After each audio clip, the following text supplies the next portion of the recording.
Oh, hi there, friends. Mandy here. Restorative grief is all about creating easy access to healing no matter where or who you are. That's why I want you to remember that if you want grief support beyond a podcast, my 31-day guidebook is available to order on Amazon. Embracing our losses without losing ourselves is a reflective journey into the holistic needs of grievers and learning to support yourself, mind, heart, body, and spirit. Don't just wing it. You can lean into grief work with a guide.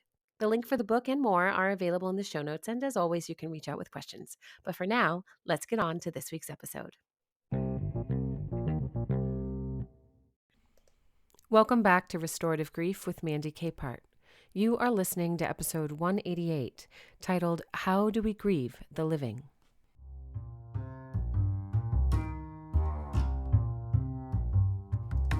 One of the most common questions I hear to this day is it okay to grieve someone who is still alive? Regardless of the reason for any relational distance, it often carries disappointment and, of course, grief. So this week, we're unpacking those boxes of disappointment you've lugged from relationship to relationship. Instead of reminiscing with a lens of guilt or shame, let's talk about a new practice that can help us leave disappointment behind as we learn to grieve and move forward.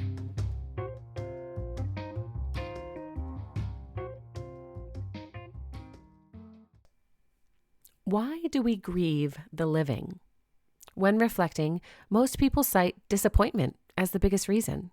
It is disappointing to know someone does not want to be around us. It's disappointing to feel like we've let someone down or lost our own alignment. Maybe we've grown in directions they aren't willing to follow. Most of us believe we know what a healthy relationship needs to thrive. So when a relationship falters, the disappointment of perceived failure can feel loud and confusing. In romantic, professional, and platonic relationships, we know offering connection requires vulnerability. Over time, we might expect the other person to pick up when we call, reply to messages, or make time for us when they're in town. And having expectations in our relationships is natural. And so is feeling disappointed when they go unmet. It's also completely okay to disappoint someone. Our expectations with one another need to be reasonable and communicated. But when they're not, even healthy relationships can navigate the pain of miscommunication with honesty and openness. In fact, if you want to learn more about the value of letting others feel disappointment with you, go back and listen to episode 132.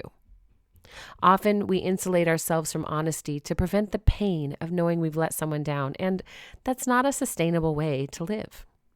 But what can we do with the anger and disappointment of someone who's walked away from us?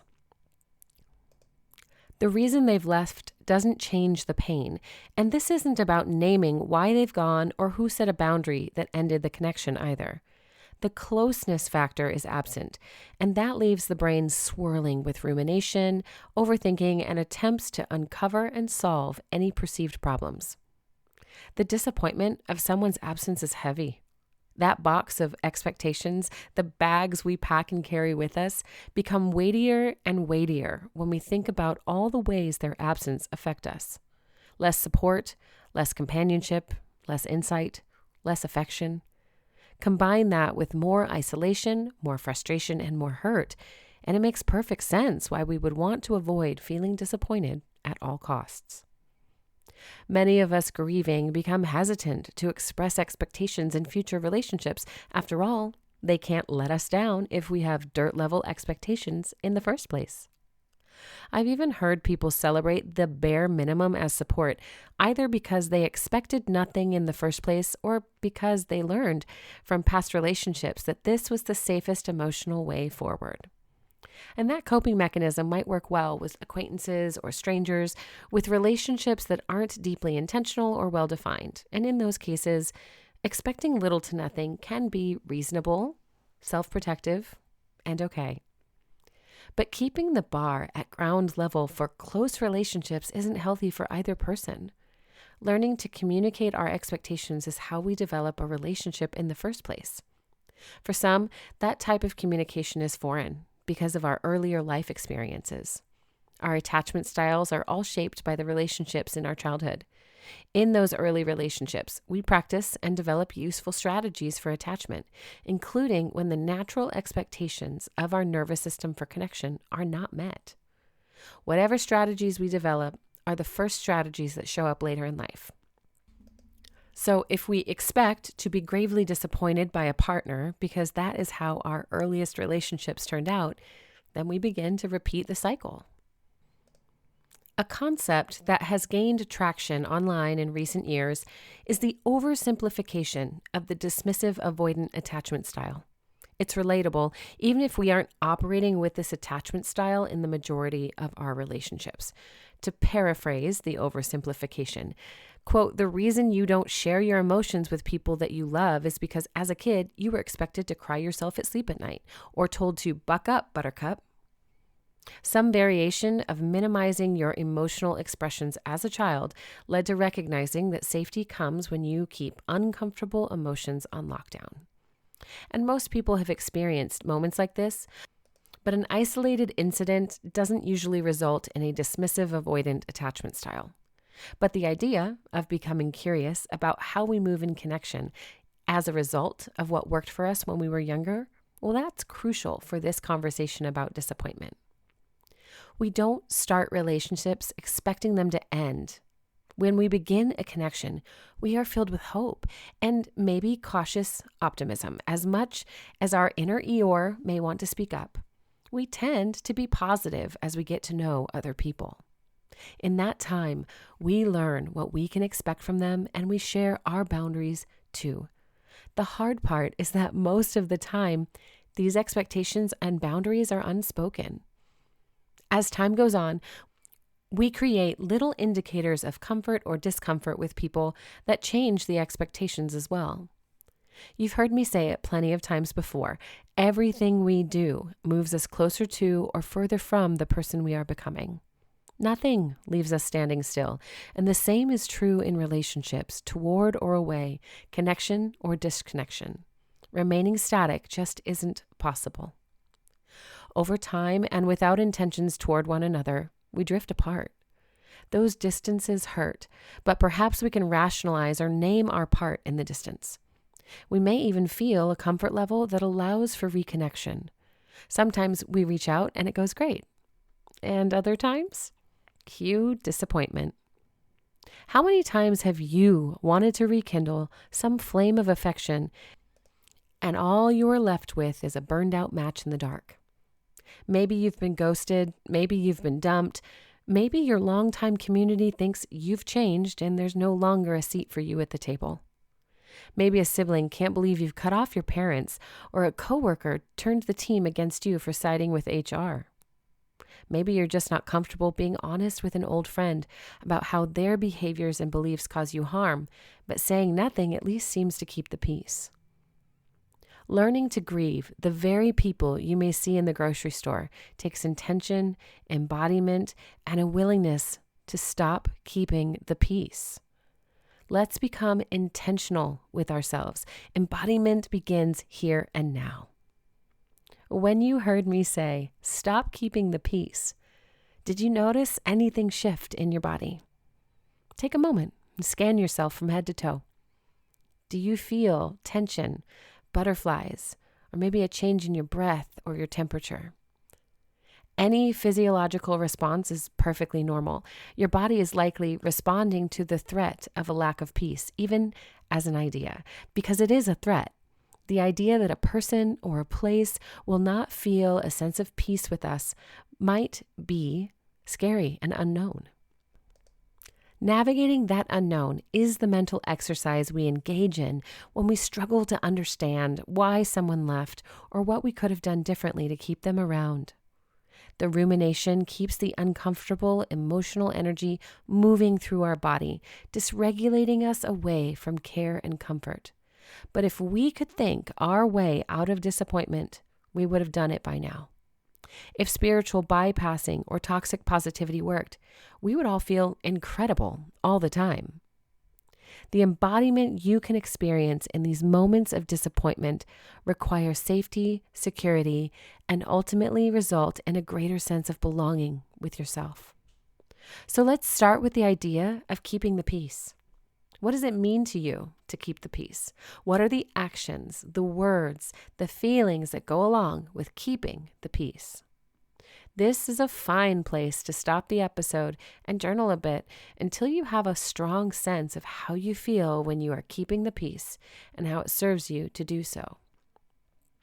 Today's conversation is not about reconciling with the other person, but it is about reconciling within yourself.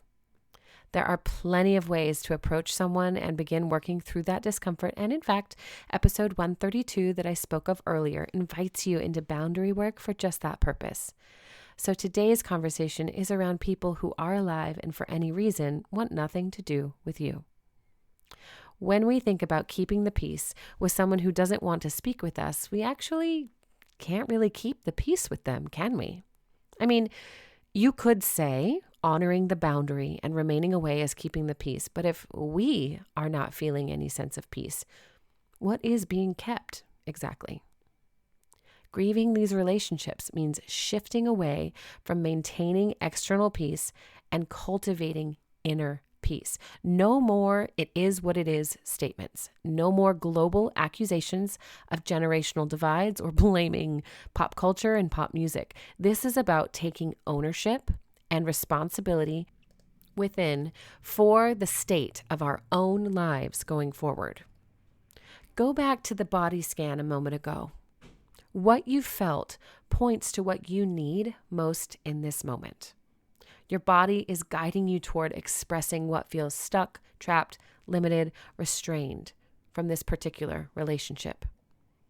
Somatic practices help release stored tension from our past experiences by engaging the body in intentional movement. So, for example, if you were in a car accident and now fear getting into cars, a somatic practitioner might guide you to notice how your body feels when you're thinking about getting into a car. Perhaps your legs tense up, mirroring how you reacted during the accident, and you still experience pain there. A common practice, the somatic practice would focus on progressive muscle relaxation or similar techniques rather than revisiting the event mentally. In the same way, notice what part of this relationship feels most locked up in your body. Is it your throat? Often that represents our words going unheard or misunderstood. Or maybe your head feels heavy, burdened by unappreciation and thoughts that just continue to haunt you. In that case, it might be time to write affirmations of affection toward yourself. Trust your intuition. Trust your intuition. While a somatic professional can help with your specific situation, you can also practice tender self-compassion and awareness. Grieving your way through life means giving your grief space to breathe. We do the work of grief by engaging with our stories, sitting in the discomfort, and offering ourselves compassion and permission to feel what we feel. Just as we wouldn't assign guilt or shame to someone now afraid of cars after an accident, there's no need to place guilt or shame on yourself for grieving the loss of someone who is still living.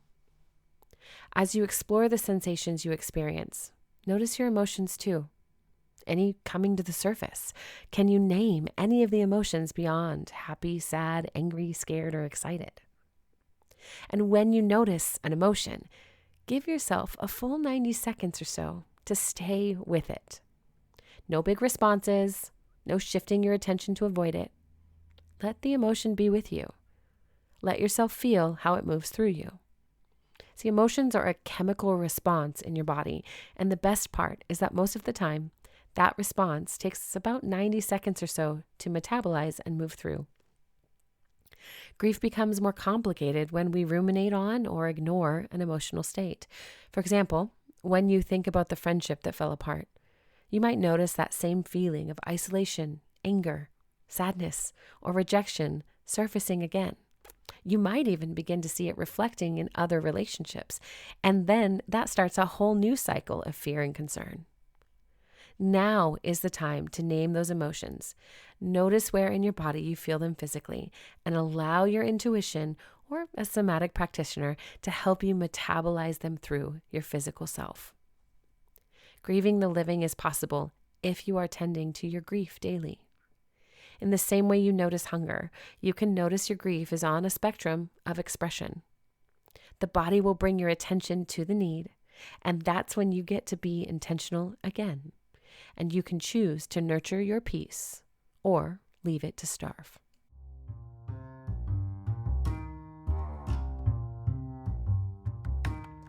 Thank you for listening to episode 188 of Restorative Grief. The grief we carry from a death might feel bigger or more urgent compared to the grief we experience in relationships like these, but listen, if it hurts, it hurts. If it matters, let it matter.